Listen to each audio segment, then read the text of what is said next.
masih mengalami surplus 22,8 triliun atau 0,1% dari PDB, dengan keseimbangan primer juga surplus 132,1 triliun. Kita akan masuk mengenai lingkungan ekonomi dan kemudian dampaknya terhadap kinerja dari APBN kita. Pertama, mengenai lingkungan ekonomi. Dari sisi global, kita semuanya melihat untuk Amerika Serikat ada berita yang relatif baik, yaitu ekonominya relatif resilient meskipun peningkatan dari suku bunganya luar biasa tinggi dalam jangka waktu yang sangat cepat. Sehingga waktu itu di tahun-tahun sebelumnya Amerika diperkirakan bisa mengalami hard landing. Sekarang sudah terlihat bahwa Amerika perekonomiannya cukup resilient, bahkan soft landing diperkirakan bisa dicapai. Namun kondisi perang masih tidak membaik. Kita semuanya tahu eskalasi yang terjadi di semua bagian dunia. Di Ukraina terhadap Rusia, kejadian di Rusia yang baru weekend kemarin, dan kemudian juga bagaimana Amerika dan negara-negara Eropa bersitegang secara geopolitik dengan blok RRT maupun Rusia. Kita lihat untuk Jepang juga mengalami kondisi tantangan kebijakan ekonominya yang tidak mudah.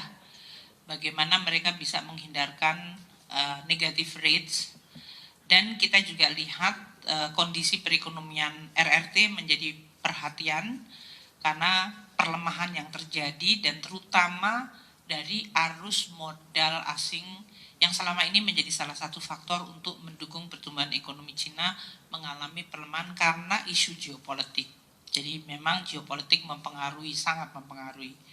Dan di sisi lain di Eropa, Jerman masih belum mengalami perbaikan meskipun kita melihat ada sedikit perbaikan, adanya bisnis mood-nya membaik. Nah, kita melihat bahwa geopolitik ini akan menjadi faktor yang masih sangat dominan. Karena geopolitik dan termasuk perang itu enggak, kalau orang Jawa tidak pakai woro-woro. Biasanya ya begitu terjadi dan dampaknya langsung mempengaruhi kepada perekonomian dunia. Dan kita lihat dalam hal ini yang perlu untuk kita waspadai.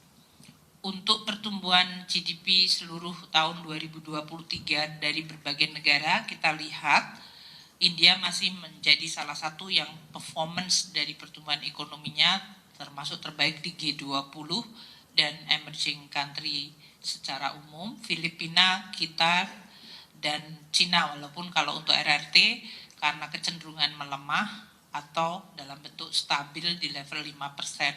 Itu sudah cukup rendah dibandingkan dekade-dekade sebelumnya.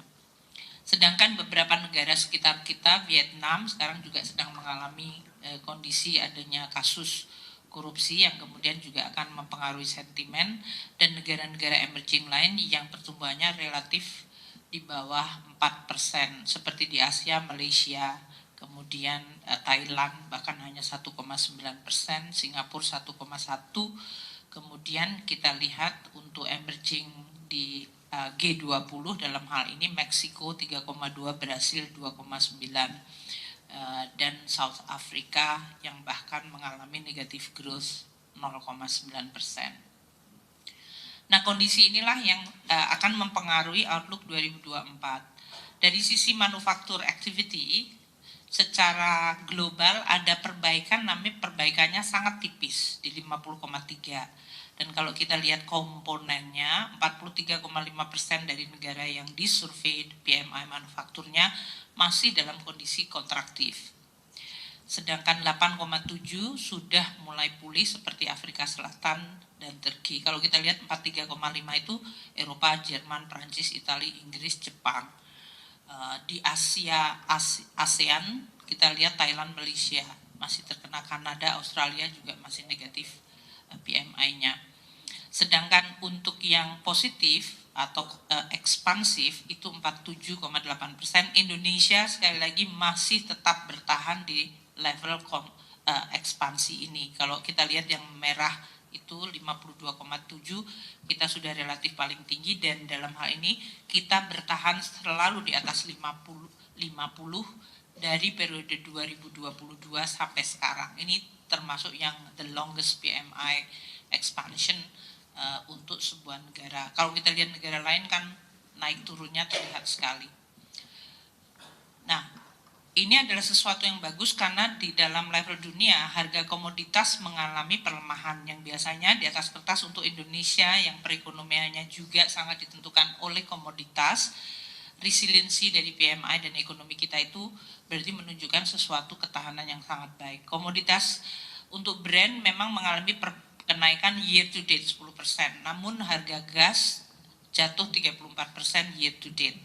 Coal jatuh 12,8% year to date, jadi masih mengalami terus menurun ke bawah. CPO agak membaik 15%, 15,6% naik year to date, sedangkan untuk harga beras meskipun ini 0,2% year to date karena ada koreksi sesudah banyak kita melakukan operasi market terutama, tapi ini dunia ya dalam hal ini. Untuk neraca perdagangan dari external balance kita, ekspor kita mencapai 19,3 miliar sampai dengan akhir Februari. Ini artinya ekspor masih mengalami kontraksi 9,4% year on year. Sedangkan import mencapai 18,44 miliar US dollar. Artinya import justru mengalami pertumbuhan double digit di 15,8. Maka kalau Anda lihat surplus neraca perdagangan walaupun tetap surplus mengalami penurunan yang cukup tajam karena tadi ekspornya kontraksi sementara importnya mengalami double digit growth. Levelnya tetap surplus yaitu 19,31 dikurangi 18,44, namun dari sisi level surplusnya dibandingkan tahun lalu menurun dari 9,28 ke 2,87 miliar US dollar. Nah, ini yang perlu untuk kita waspadai dari sisi external balance resiliency kita. Inflasi di Indonesia termasuk yang relatif tetap terjaga baik, rendah. Year to date inflasi kita 0,41. Untuk year on year-nya 2,75%. Dan dari komponen inflasinya terlihat di sini bahwa untuk headline inflation-nya yang tadi 2,75 YoY atau 0,41 year to date. Untuk core inflation masih relatif stabil di 1,68. Kemudian untuk administered price, harga-harga yang dijaga oleh pemerintah atau diatur pemerintah, kontribusinya 1,67. Jadi semuanya masih rendah dan stabil di bawah. Sedangkan yang memberi kontribusi untuk inflasi kita agak naik di bulan Februari ini seperti terlihat di sini adalah volatile food. Terutama kita lihat untuk harga beras, meskipun kita lihat untuk periode Maret sudah mulai agak melandai. Dan beberapa komoditas ini menjelang hari raya biasanya juga mengalami kenaikan seperti telur ayam, daging, minyak goreng, bawang putih, dan gula pasir, serta daging sapi. Nah, ini yang perlu untuk kita waspadai karena inflasi dari terutama harga pangan itu langsung mempengaruhi daya beli masyarakat terutama menengah bawah. Ini yang perlu untuk kita perhatikan. Banyak langkah-langkah yang dilakukan termasuk dari APBN untuk mendukung kementerian lembaga untuk memperbaiki dan menstabilkan harga supaya masyarakat tetap bisa affordable terhadap harga pangan tersebut. Dari sisi agregat demand, prospek pertumbuhan kita dari jangka pendek masih cukup kuat dan resilient. Ini terlihat dari indeks kepercayaan konsumen kita yang masih relatif stabil tinggi. Mandiri Spending Index kita juga relatif stabil tinggi. Ini berarti consumer confidence masih relatif terjaga. Kemudian PMI kita tadi yang saya sampaikan masih ekspansif 52,7. Penjualan real juga menguat di 3,6. Konsumsi listrik dalam hal ini untuk bisnis mengalami double digit growth 10,5, sementara untuk industri di negatif tipis di 0,8. Mungkin yang perlu untuk kita lihat adalah penjualan kendaraan yang mengalami kontraksi, baik untuk mobil yang cukup tajam 18,8% kontraksinya, dan untuk motor di 2,9. Ini berarti untuk pembelian barang durable yang bertahan lama seperti mobil mengalami tekanan, meskipun consumer confidence masih relatif kuat. Ini yang perlu untuk kita jaga dari sisi keseimbangan dan bacaan terhadap consumer confidence. Untuk kondisi pasar keuangan, kita lihat ya, meskipun Amerika menaikkan suku bunga sangat tinggi dalam jangka yang sangat pendek dan higher-nya cukup lama, for longer, kita itu masih mengalami stabilitas dari instrumen surat berharga negara kita.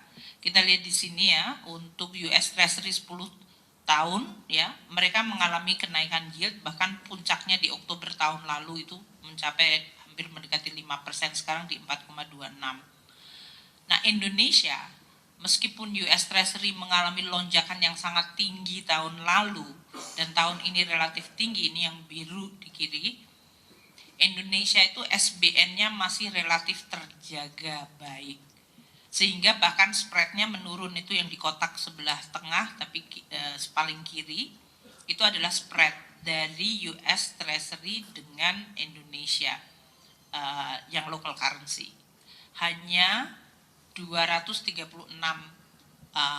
basis point. Ini termasuk yang paling rendah, kita hampir sama comparable dengan Filipina. Bayangkan untuk Brasil, perbandingan surat berharga negaranya Brasil dengan US Treasury untuk sama-sama 10 tahun itu sampai 678%. Ini pun sudah membaik, tadinya pada Desember 2022 mencapai 881. Tahun lalu sudah turun di 649, sekarang naik lagi di 678. Artinya Brasil kalau untuk mau pinjem dengan surat berharga yang dibandingkan dengan Amerika Serikat, dia membayar 6,7% lebih tinggi karena ini spread ya, dibandingkan US Treasury yang 4,26. Indonesia Filipina sama dengan 236. Dan kita lihat India yang juga tadi pertumbuhannya bagus, dalam hal ini spreadnya juga bisa ditekan di 2,279 basis point.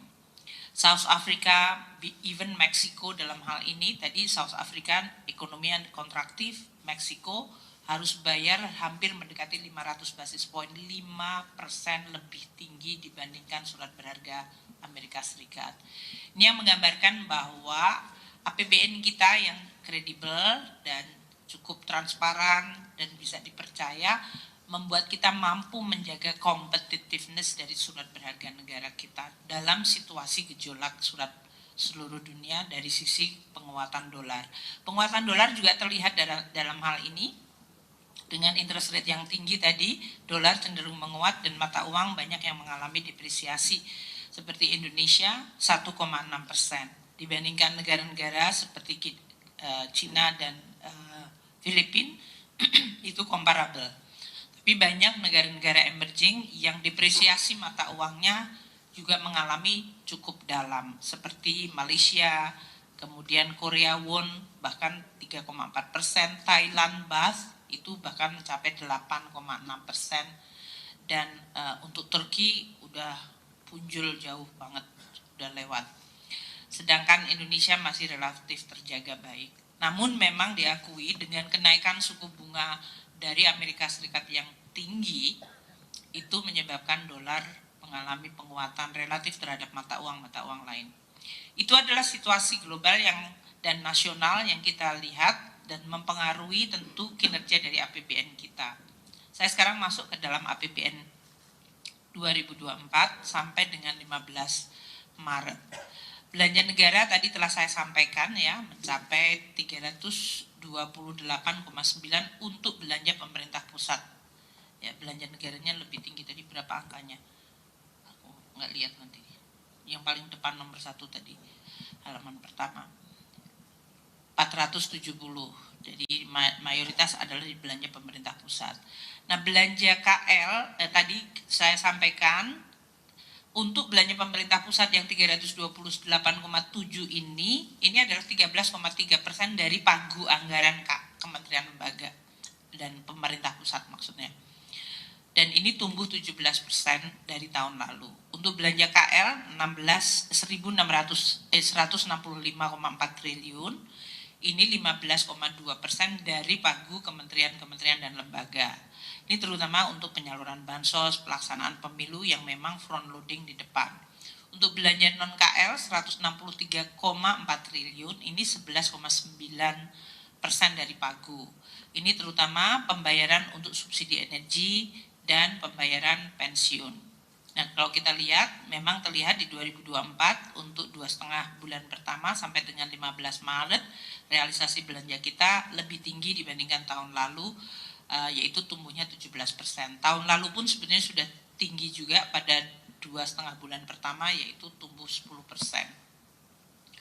Nah, kalau dari 328,9 triliun belanja pemerintah pusat ini yang langsung diterima masyarakat, itu adalah 254,7. Ini manfaatnya. Jadi mayoritas dari belanja ini memang langsung kepada masyarakat. Pertama untuk perlindungan sosial petani dan UMKM. Ini masyarakat langsung dari APBN tadi yang mayoritas tumbuh tinggi. PKH 5,3 triliun, ini 10 juta kelompok penerima mendapatkan manfaat dalam 2,5 bulan ini. Kartu sembako 11,3 triliun, itu untuk 18,7 kelompok penerima. Untuk pembayaran dari PBI, Jaminan Kesehatan Nasional bagi kelompok miskin, 96,7 juta peserta, itu 11,6 triliun kami bayarkan untuk BPJS tenaga kesehatan. Untuk bantuan alat-alat pertanian mesin kepada petani 74 miliar. Kemudian subsidi BBM 1,7 triliun untuk 1,5 juta kiloliter, dan LPG 3 kilo kita sudah bayarkan 6,8 triliun untuk 0,7 juta metrik ton. Ini adalah langsung masyarakat menerima manfaatnya. Untuk manfaat melalui pendidikan, ada program Indonesia Pintar 963 miliar, ini 1,4 juta siswa. Program KIP kuliah 1,3 triliun, 132.400 mahasiswa menerima KIP kuliah.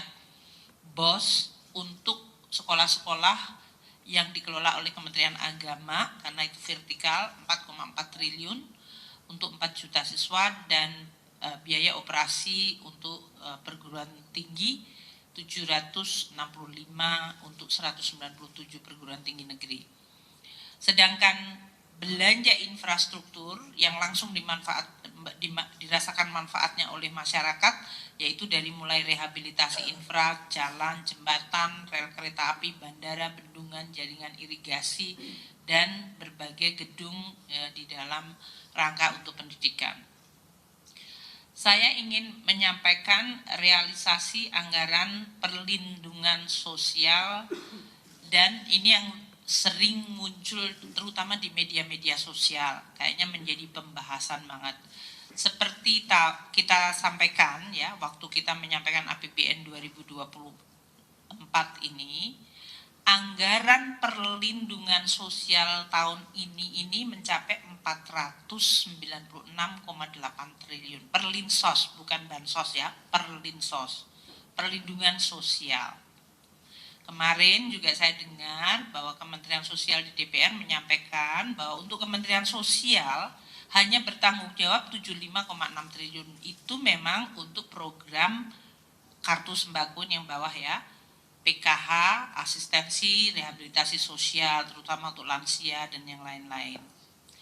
Kemudian di dalam perlinsos ini, karena orang bertanya, loh kalau Kemensos hanya 75,6, sisanya siapa yang mengelola?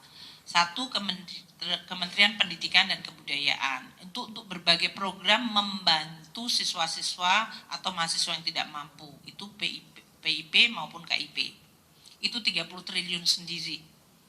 Itu adalah memang membantu perlindungan sosial bagi murid-murid dan mahasiswa yang kurang mampu, 30 triliun. Kemudian Kementerian Kesehatan 49 triliun itu untuk tadi masyarakat miskin yang tidak mampu untuk membayar BPJS Kesehatan. Kita membayar untuk 496 itu 49 triliun sendiri adalah untuk tadi pembayaran PBI, Jamkes, NAS, JKN sebesar 49. Kemudian yang langsung ke masyarakat desa itu bantuan langsung tunai desa ada 10,7 triliun.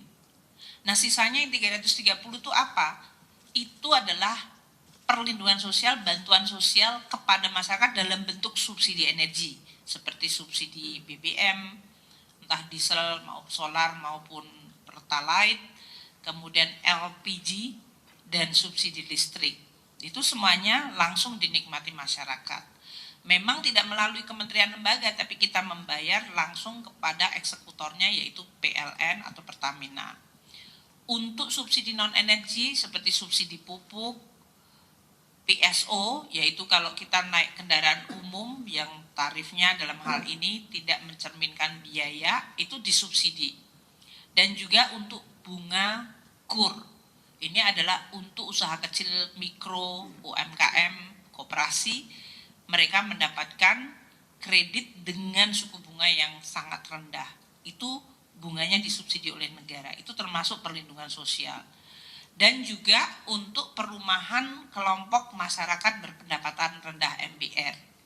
Itu mereka bisa membeli rumah dengan kredit yang disubsidi oleh pemerintah. Di dalam 330 juga masih ada cadangan untuk kalau terjadi bencana, seperti yang kalau ada gempa bumi dan yang lain-lain itu kita masuk. Jadi untuk supaya masyarakat, mungkin ya banyak yang menanyakan 496,8 triliun, 75,6 memang Kemensos yang melakukan, sementara sisanya ada di beberapa kementerian lembaga dan subsidi yang cukup besar dalam bentuk tadi barang, listrik, LPG, BBM, pupuk, kemudian kredit usaha dan kredit perumahan. Nah, realisasi dari 496,8 triliun sampai dengan 29 Februari ini ya, sampai akhir Februari ya, belum sampai 15 Maret adalah 37,9 triliun. Di mana 22,6 triliun adalah melalui kementerian lembaga. Seperti Kemensos itu sudah membayarkan 12,8 triliun kepada keluarga PKH, yaitu 10 juta keluarga penerima, dan sembako untuk 18,7 juta kelompok penerima. Kemudian ada Kementerian Tenaga Kerja 87,6 miliar untuk bantuan iuran program jaminan kehilangan pekerjaan. Ini masuk dalam Undang-Undang Ciptaker kalau nggak salah waktu itu. Kita masukkan 10,3 juta pekerja dengan pemerintah membayar iuran jaminan kalau mereka kehilangan pekerjaannya. Kemudian BNPB sudah 800 miliar untuk tanggap darurat dari berbagai bencana dari Januari sampai Februari. Untuk belanja non-KL kita sudah 14,3 triliun itu membayar subsidi energi, yaitu BBM, LPG, dan listrik 14,3 triliun. Kemudian subsidi non-energi yaitu untuk subsidi resi gudang itu 400 miliar. Untuk 0,4 miliar, bukan 400 miliar.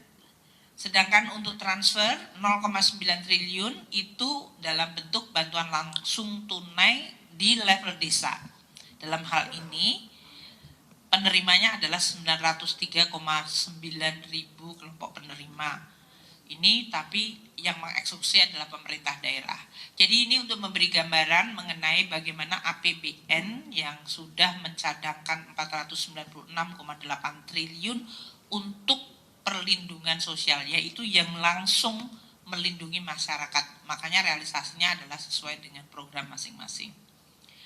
Banyak dari teman-teman wartawan ya, khusus karena ini adalah bulan Ramadan menjelang Lebaran, banyak menanyakan mengenai THR. Realisasinya seperti apa, ini sekaligus juga untuk bisa memberikan gambaran sampai dengan hari ini. Seperti diketahui bahwa THR 2024 itu menggunakan anggaran 48,7 triliun rupiah sesuai dengan yang waktu itu sudah saya sampaikan ya di dalam pengumuman mengenai THR, di mana untuk ASN pejabat TNI Polri itu komponennya gaji pokok, tunjangan jabatan, tunjangan melekat, 100% tunjangan kinerja untuk ASN pusat dan 100% untuk tunjangan profesi guru dan dosen. Ini untuk APBN 18 triliun, APBD 19 triliun.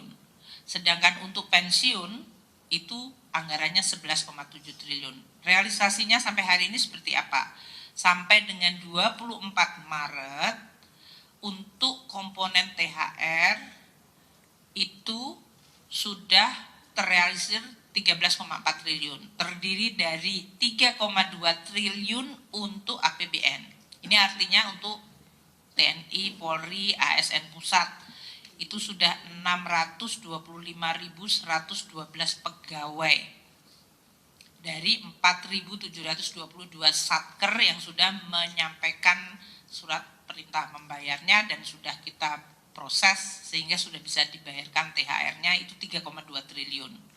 Jadi masih ada 18,0 dikurangi 3,2 untuk seminggu ke depan realisasinya. Untuk APBD masih belum kita dapat informasinya, nanti kita akan sampaikan. Berarti untuk ASN daerah dan TPG daerah ya, dan tamsil untuk guru ASN daerah. Sedangkan pensiun ini realisasinya paling cepat, sudah 10,2 triliun dari 11,7. Ini pembayarannya melalui Taspen dan Asabri. Ada 9,98 triliun rupiah untuk 3,07 juta pensiunan ASN melalui Taspen. Sedangkan 168,6 miliar untuk 57,4 ribu pensiunan TNI Polri itu melalui PT Asabri. Itu ya, itu untuk pemberian THR supaya nanti teman-teman kalau mau menanyakan ke saya, biasanya saya sudah sampaikan. Kemudian pemilu, kita semua sudah tahu bahwa tahapan pemilu ya untuk hal ini dan sudah ada pengumuman mengenai pemenang. Tahun ini dianggarkan 38,3 triliun. Alokasi untuk seluruh penyelenggaraan pemilu dari mulai persiapan tahun 2022 sampai dengan 2024 ini adalah 71,3 triliun total penyelenggaraan pemilu ya dalam hal ini. Nah, untuk tahun ini yang 38,3 triliun sudah direalisasikan 23,1 triliun rupiah. Ini artinya 60,3%, karena memang pemilunya kan 14 Februari kemarin.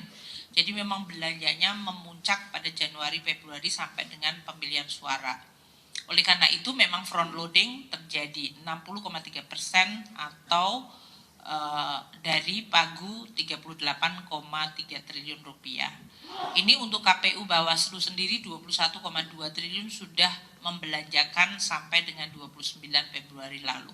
Sedangkan untuk KL lain termasuk untuk Polri, pengamanan, pemenuhan almatsus, pelaksanaan berbagai tahapan seperti keterbukaan informasi, layanan penanganan pengaduan dan berbagai kelengkapan untuk penyelenggaraan pemilu dari berbagai kementerian itu tadi itu 1,9 triliun sendiri dari 14 KL yang relevan.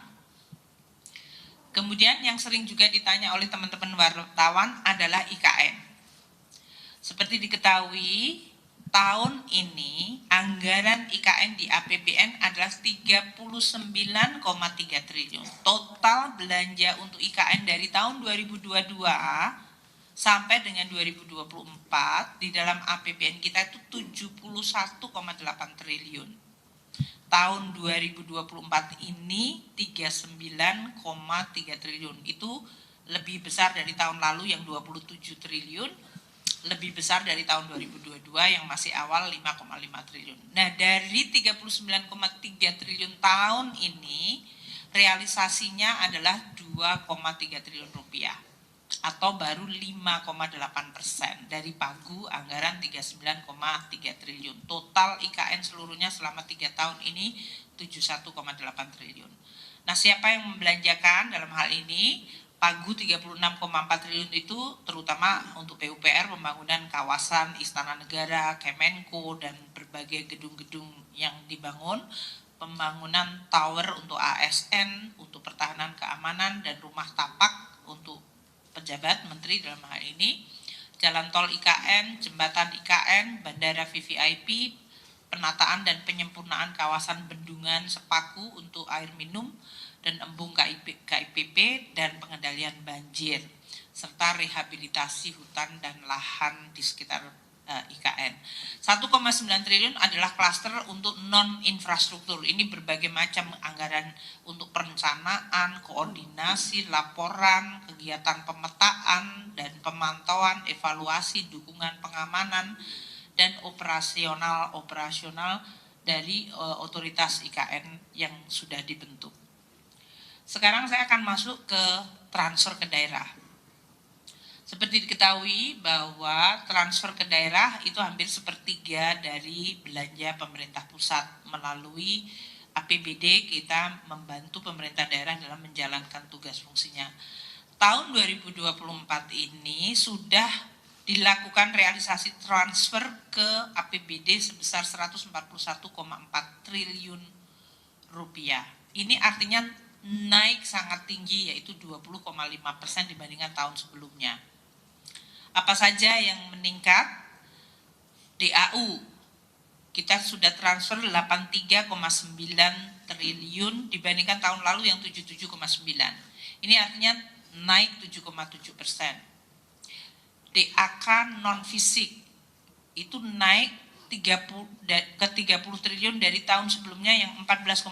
Jadi naiknya lebih dari 2 kali lipat, yaitu 105,5%. Ini kalau kita lihat untuk DAK fisik dan DAK non fisik itu kenapa terjadi lonjakan? Karena Kementerian Dikbud Ristek menyampaikan penyaluran rekomendasinya itu jauh lebih cepat.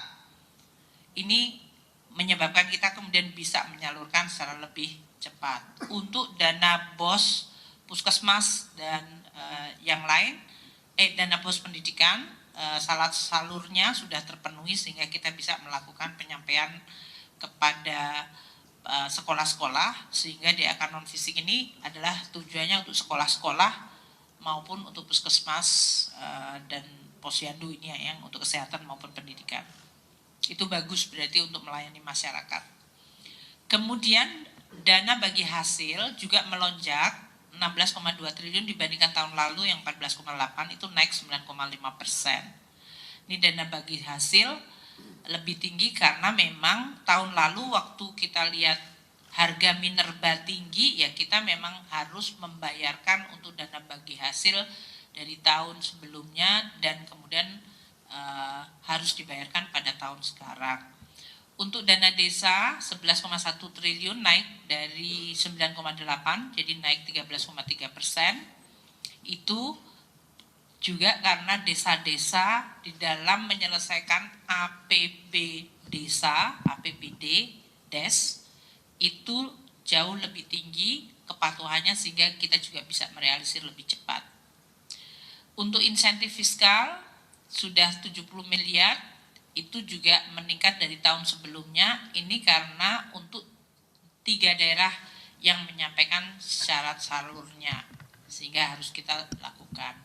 Yang belum melakukan realisasi atau belum ada realisasinya adalah DAK fisik, belum ada realisasi, dan dana otsus.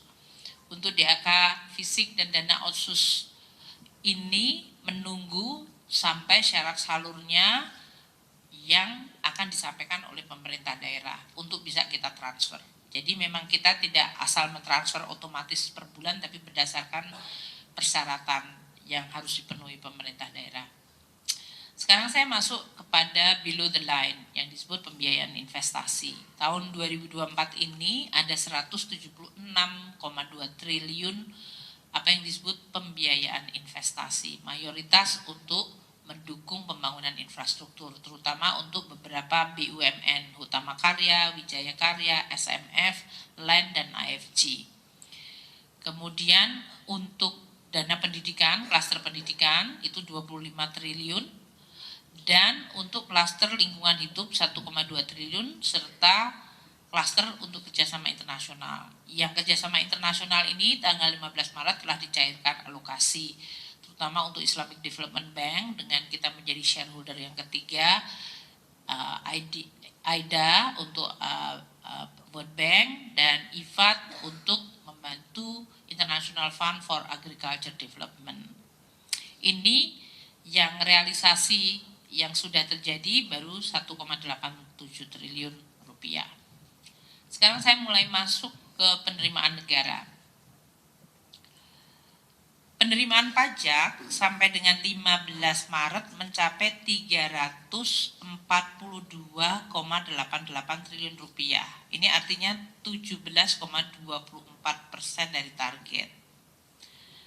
Kalau kita lihat komponennya, PPH non migas mencapai 203,92, ini yang non migas ya, atau 19,1% dari target. PPN dan PPN BM 121,92 triliun atau ini 15,03%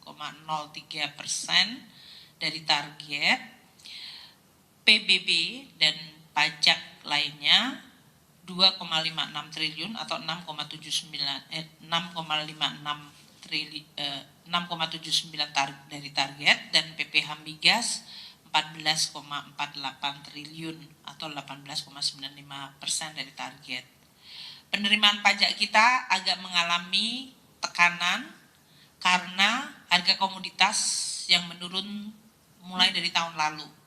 Dan ini berarti perusahaan-perusahaan ya dalam hal ini mereka kemudian meminta restitusi karena pembayaran masanya mungkin lebih tinggi dibandingkan apa yang akan mereka laporkan pada bulan April nanti. Sehingga memang kalau dari sisi dengan restitusi netonya kita mengalami tekanan penerimaan pajak kita. Namun kalau dari sisi brutonya, pertumbuhan bruto kalau belum dikurangi restitusi kita masih tumbuh 5,7%. Nah kalau kita lihat ya di sini ya, realisasi kumulatif dari perkembangan penerimaan pajak dari mulai 1 Januari sampai 15 Maret kan kelihatan. Kalau kita Januari kita mengumpulkan 149,2, Februari 269, Maret untuk sampai 15 hari pertama saja 342 total ya, ini kumulasi berarti dari sebelum-sebelumnya. Nah, ini berarti tiap tahun kita tiap bulannya kita tumbuh terhadap APBN ya, terhadap target APBN kita sudah mencapai 17,2% dari target APBN. Nah, kita mungkin melihat harga komoditas akan juga menjelaskan penerimaan pajak terutama karena tahun lalu menurun dan mulai terrealisasinya di 2024 ini pembayarannya. Dan untuk penurunan PPN dalam negeri dan PPH juga terutama yang migas juga mengalami penurunan karena tadi harga migas yang korektif dibandingkan tahun sebelumnya. Untuk non migas kita masih menunjukkan adanya pertumbuhan. Nanti kita akan lihat dari komponen PPN ini. Kita lihat di halaman selanjutnya jenis pajaknya. Untuk PPH 21 kita sudah mengumpulkan 59,91 triliun. Ini yang pajak yang dibayarkan oleh karyawan, pekerja ya dalam hal ini yang dipotong oleh perusahaan dan diserahkan untuk negara untuk PPH 21-nya. PPH 21 itu kontribusi terhadap total penerimaan 17,47%. Nah, kalau kita lihat pertumbuhannya sangat impresif dalam hal ini, yaitu tahun 2024 ini 24,3%. Pertumbuhan kumulatifnya ya, sedangkan untuk tahun lalu adalah 21,7%. Untuk PPH 22 import dalam hal ini naik, namun lebih karena dijelaskan oleh perubahan kurs tadi. Kursnya kan mengalami depresiasi sehingga penerimaan dalam rupiahnya menjadi lebih gede kalau dia satuannya tadinya dalam bentuk devisa. Kita sudah mengumpulkan 16,09 triliun atau 4,69% dari penerimaan kita. Pertumbuhannya positif 7,4%. Untuk PPHOP, nanti kita lihat ya, karena ini masih belum selesai, ini di 2,59 triliun atau 0,76%. Itu pertumbuhannya di 4,1%. Ini sampai dengan Maret ya, 15 ya Pak. Itu oke. 15, oke. Untuk PPH badan, ini yang tadi saya sampaikan, mengalami koreksi yang cukup tajam karena tadi mereka kemudian melakukan restitusi karena ada masalah karena komoditas tadi harganya 55,91 triliun atau 16,31%. Jadi kontraksi 10,6. Tahun lalu tumbuhnya 43,3%. Ini yang harus kita waspadai, komposisi penerimaan negara dan tekanan terhadap penerimaan dari koreksi harga komoditas yang selama ini kita sudah sampaikan. Untuk PPH 26 dalam hal ini 15,35 4,48%, itu tumbuh tipis di 2,3%. Kemudian PPH final 30,79 triliun atau 8,98% dari kontribusinya, ini tumbuh 13,5 ya. Sedangkan yang tadi saya sampaikan untuk PPN dalam negeri kita lihat mengalami kontraksi sampai 25,8%, kontribusinya 65 triliun. Ini adalah kontributor kedua terbesar atau bahkan pertama terbesar bahkan. Kita biasanya undi dari PPH 21. Ini komposisi sampai dengan Maret 15, dia adalah kontributor terbesar adalah PPN dalam negeri. Namun dia mengalami tekanan yang cukup dalam ya dalam hal ini. Meskipun kalau tanpa restitusi PPN dalam negeri itu masih tumbuh 6,9%. PPH badan tadi yang kontraksi 10,6 ya, yang merah-merah itu kalau tanpa restitusi dia masih tumbuh 7,5%. Jadi memang ini adalah fenomena di mana untuk PPH badan karena koreksi harga komoditas mereka melakukan restitusi dari lebih bayar dari masanya, dan PPN dalam negeri juga mengalami restitusi yang cukup besar sehingga kita melihat dari brutonya positif 6,9 tapi netonya 25,8% kontraksi. Untuk PPN import 51,3 triliun atau 14,96% dari kontribusinya, ini juga masih tumbuh tipis di 2,4. Kalau berdasarkan sektor yang mengkontribusikan pajak, kita lihat seiring dengan tadi berbagai kontraksi itu, kita lihat industri pengolahan yang merupakan kontributor terbesar di dalam pajak kita itu mengalami juga penerimaan kontraksi. Total penerimaan dari industri manufaktur 85,29 triliun. Ini artinya hampir atau lebih dari 1/4 total penerimaan pajak kita itu dari industri pengolahan. Dan dia mengalami kontraksi yang dalam yaitu 12,3%. Ini lagi-lagi juga kita lihat karena adanya restitusi tadi. Kalau tidak ada restitusi, industri pengolahan masih tumbuh tipis di 1,9. Untuk perdagangan yang penerimaannya 81 triliun atau 24,35%, kedua terbesar, juga sedikit mengalami negatif growth di 0,2%. Tahun lalu tuh dua-duanya tumbuh tinggi, double digit di 34,7 dan 23. Dan untuk perdagangan ini apabila tanpa restitusi dalam hal ini masih tumbuh 14,6%, gitu ya. Jadi ini faktor restitusi sangat besar sekali.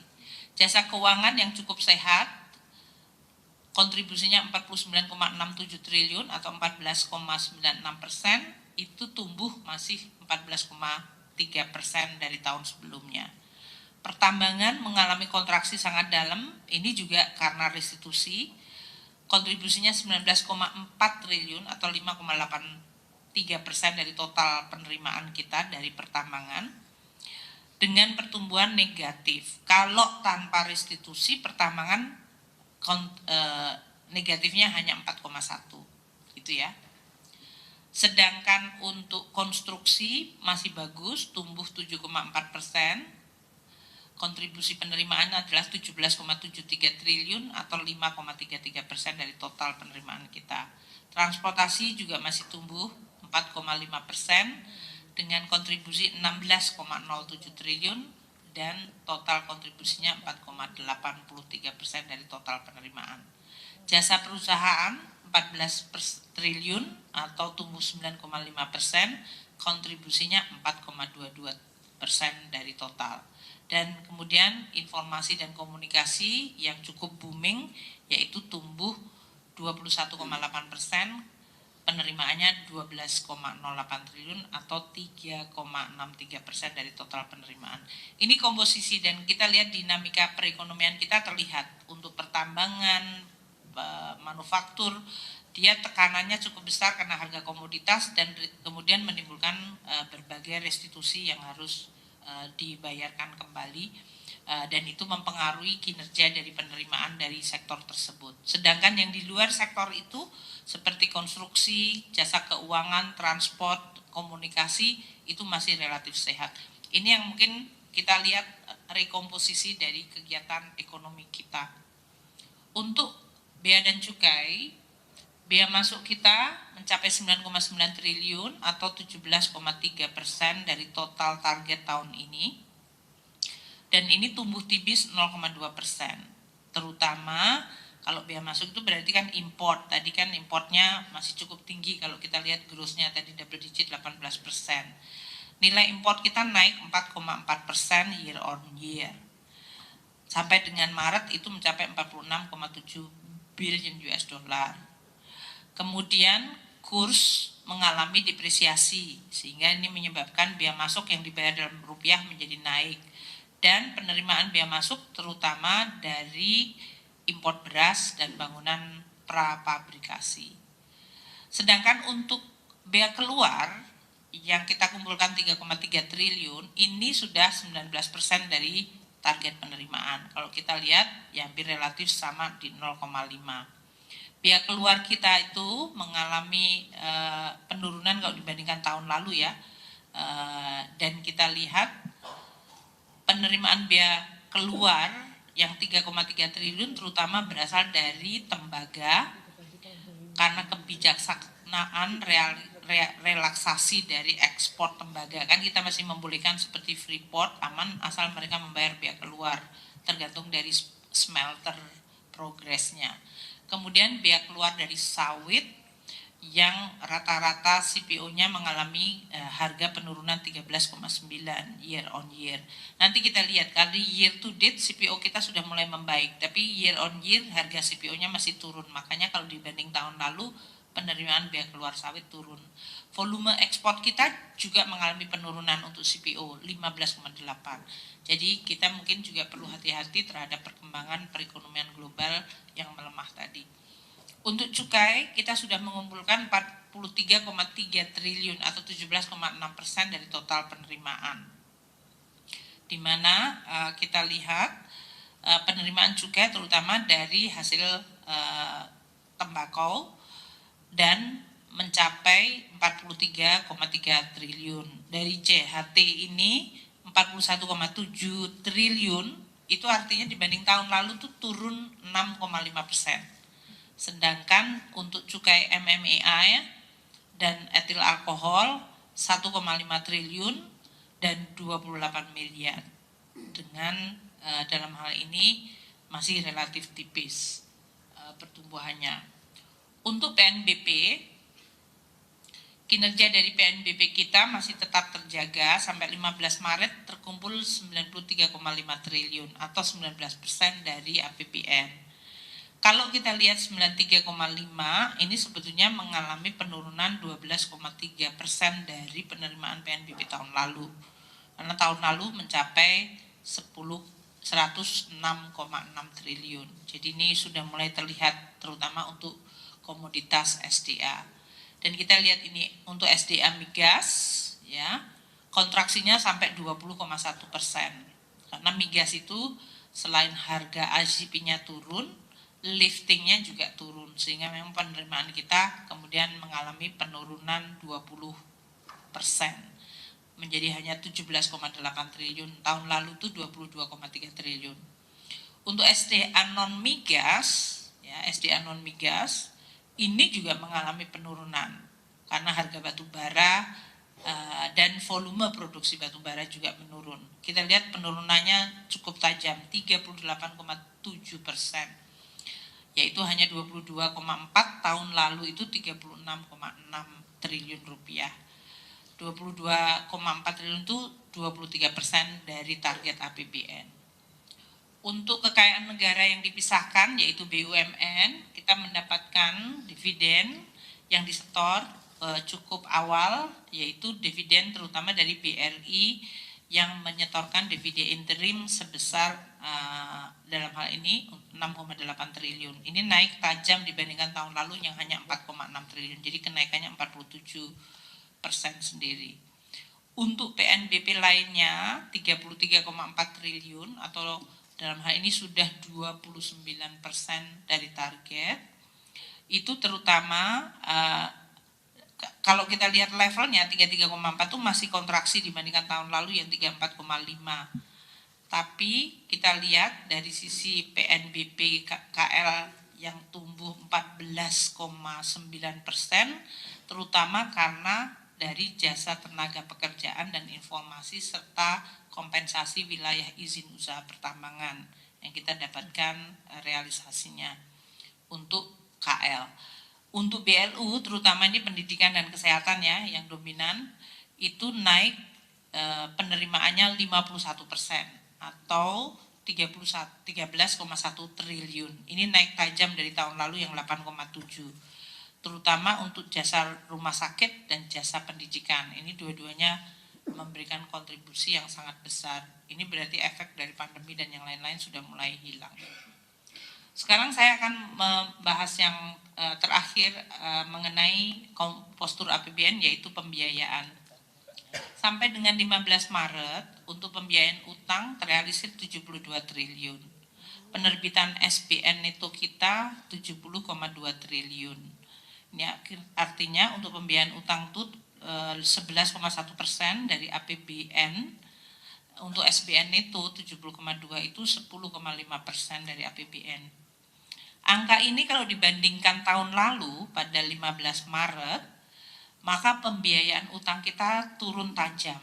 Kalau tahun lalu pada 15 Maret 2023 itu pembiayaan utang mencapai 181,4 triliun. Bahkan untuk SBN itunya mencapai 169,5 triliun. Sekarang hanya 70,2 triliun. Itu drop 60,3% untuk pembiayaan utangnya. Turun atau kontraksi 60,3%. Untuk SBN itunya juga turunnya sangat tajam 58,6. Sedangkan untuk pinjaman juga mengalami penurunan 84,5%, yaitu hanya 1,9 triliun rupiah. Tahun lalu mencapai 11,9. Jadi dalam hal ini kita masih tetap on track ya. APBN 2024 itu pembiayaan utang itu di dalam Undang-Undang APBN mencapai 648. Jadi realisasi sampai dengan 15 Maret itu relatif dalam posisi baik. Dan kita akan terus menjaga agar untuk pelaksanaan pembiayaan ini masih tetap terjaga berdasarkan kondisi pasar uang dan pasar obligasi yang sangat dipengaruhi oleh kondisi dari global economic dan sentimen. Kita akan terus menjaganya agar volatilitas yang berasal dari global ini tidak berimbas kepada pelaksanaan APBN dan terutama untuk pembiayaan. Kami akan terus memperhatikan terutama untuk timingnya dan size dari issuance kita, terutama kita juga perlu untuk terus mendiversify dari instrumen kita sehingga APBN tetap terjaga dalam kondisi dinamika global dan nasional yang cukup tinggi. Jadi saya tutup ya, untuk perkembangan asumsi makronya mungkin nggak terlalu banyak, ini masih karena masih di 2,5 bulan. Untuk inflasinya year to date-nya di di berapa tadi 0,47, ini lucu dia biasanya year to date-nya 0,41%. Biasanya tulisnya year to date, dia tulisnya month to month kan. Anak buah saya suka lucu. Jadi untuk inflasi di APBN kita asumsinya 2,8, year to date-nya 0,41, tapi YoY-nya adalah 2,75. Nilai tukar kita 15.000 untuk APBN asumsinya, sekarang realisasinya untuk year to date di 15.645, lebih lemah, dan untuk end of period-nya posisinya di 15.662. Suku bunga kita 10 tahun di dalam Undang-Undang APBN asumsinya 6,7, ini lebih rendah dari tahun lalu yang 7,9 ya, dan realisasinya mendekati, yaitu di end of period-nya 6,66 atau year to date-nya 6,63. Harga minyak agak lebih rendah dibandingkan Undang-Undang APBN yang asumsinya 82, end of period kita year to date di 77 dolar per barel. Kemudian untuk lifting minyak kita lebih rendah 575.000 barel dari asumsi 635. Sedangkan gas juga lebih rendah 906.000 dibandingkan asumsi sebesar 1.033.000 equal barel. Dengan saya tutup untuk postur APBN kita adalah sebagai berikut ya. Kalau kita taruh pendapatan negara 493,2 triliun, itu 17,6% dari target. Pendapatan negara mengalami kontraksi 5,4%. Dari pajak 342,9 atau 17,2% dari target, itu kontraksi 3,7. Bea cukai 56,5 triliun atau 17,6 dari target, ini kontraksi 3,2%. PNBP 93,5 triliun atau 19%, itu kontraksi 12,3%. Jadi seluruh sisi pendapatan semuanya mengalami kontraksi. Belanja negara di sisi lain tumbuh cukup tinggi 470,3 triliun atau 14,1% dari total belanja kita, tumbuh 18,1%. Untuk belanja KL-nya 165,4 atau 15,2%, itu juga tumbuhnya cukup tinggi 24,4%. Belanja non KL yang tadi berbagai macam subsidi pensiun 163,4 triliun atau 11,9% dari total target, ini tumbuh 10,4. Sementara transfer ke daerah sudah terrealisir 141,4 triliun atau 16,5% dari target, ini juga tumbuh tinggi 20,5. Jadi secara keseluruhan APBN kita keseimbangan primernya masih positif 132,1, surplus keseimbangan primer 132,1. Namun kalau kita lihat dari total posturnya 22,8 masih surplus juga, itu 0,1% dari GDP. Surplus tahun ini lebih rendah dibandingkan surplus tahun sebelumnya. Untuk pembiayaan telah terrealisir 72,5 triliun rupiah atau 13,9% dari target tahun ini menurun tajam hampir 60%, yaitu 59,2. Itulah yang sudah terrealisir untuk perjalanan APBN 2,5 bulan dari 12 bulan tahun ini. Kita masih melihat bahwa APBN kita menjadi instrumen yang sangat diandalkan untuk menjaga ekonomi, untuk menjalankan program-program pemerintah prioritas nasional. Jadi saya tutup, risiko dari global akan terus kita pantau karena dia menjadi faktor yang terus membayangi kondisi perekonomian nasional dan pelaksanaan APBN. Beberapa yang seperti saya sampaikan tadi, geopolitik, kebijakan mengenai suku bunga, kinerja ekonomi negara-negara maju, kemudian isu perubahan iklim, kemudian digital teknologi, aging population, itu semuanya akan menjadi faktor yang harus kita terus amati dan kita harus jaga agar pengaruhnya kepada ekonomi kita bisa kita mitigasi. Kemudian di dalam negeri kita lihat harga komoditas yang sudah mulai turun dari tahun lalu mulai terlihat di dalam penerimaan negara kita. Penerimaan pajak tadi, kemudian biaya keluar, dan juga dari sisi APBN kita, PNBP tadi. Sedangkan belanja kita untuk terutama program-program menuju pemilu tadi dan akselerasi beberapa belanja memang menimbulkan kenaikan yang cukup tinggi. Aktivitas ekonomi tetap kita jaga sesuai dengan prioritas nasional dan APBN kita tetap jaga menjadi instrumen yang diandalkan untuk menghadapi shock, untuk menjalankan program prioritas, untuk menjalankan agenda pembangunan. Mungkin demikian yang bisa saya sampaikan. Terima kasih kepada teman-teman.